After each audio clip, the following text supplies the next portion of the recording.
Hello friends, welcome to our channel. இன்றைக்கி நம்ம வீடியோவில் மசாலா கார்ன் எப்படி பண்ணுறதுன்னு பார்க்க போகிறோம். இந்த ரெசிபி பண்ணுறதுக்கு 2 கப் கார்னை நல்லா க்ளீன் பண்ணி எடுத்துக்கோங்க. கார்னை நல்லா பாயில் பண்ணணும், நல்லா வெந்து வரட்டும். இப்போ ஒரு பிளேட்டுக்கு அதை மாற்றிக்கலாம். ஸ்டவ் ஆன் பண்ணிவிட்டு ஒரு கடாயில் 1 ஸ்பூன் அளவு பட்டர் ஆட் பண்ணிக்கோங்க. பட்டர் நல்லா மெல்ட் ஆகும். பாயில் பண்ண கார்னையும் சேர்க்க போகிறோம்.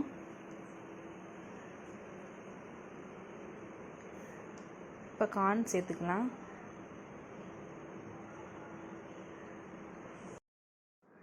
ரெண்டையும் நல்லா மிக்ஸ் பண்ணி விட்டுக்கோங்க. இப்போ நம்ம மசாலா ஆட் பண்ண போகிறோம்.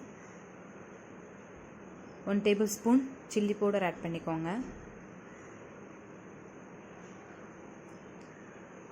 1 டீஸ்பூன் பெப்பர் பவுடர் ஆட் பண்ணிக்கோங்க.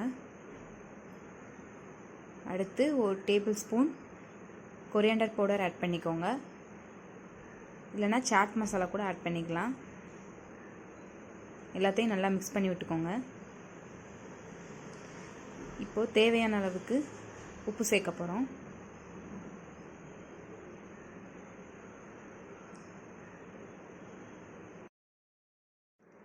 ஒரு பெரிய வெங்காயத்தை குட்டி குட்டியாக கட் பண்ணி சேர்த்துக்கோங்க.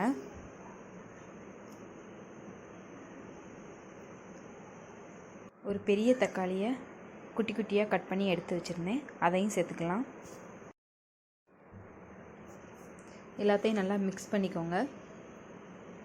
ஒரு 2 மினிட்ஸ் அப்படியே விட்டுருங்க.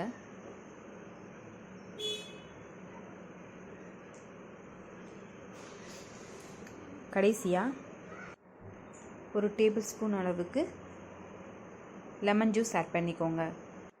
எல்லாத்தையும் நல்லா ஒரு வாட்டி மிக்ஸ் பண்ணிவிட்டு 2-3 மினிட்ஸ்க்கு அப்புறம் இறக்கினா மசாலா கார்ன் ரெடி ஆயிரும். இது ஈவினிங் டைம் ஸ்நாக்ஸாக கூட சாப்பிட்லாம், ரொம்பவே நல்லாயிருக்கும்.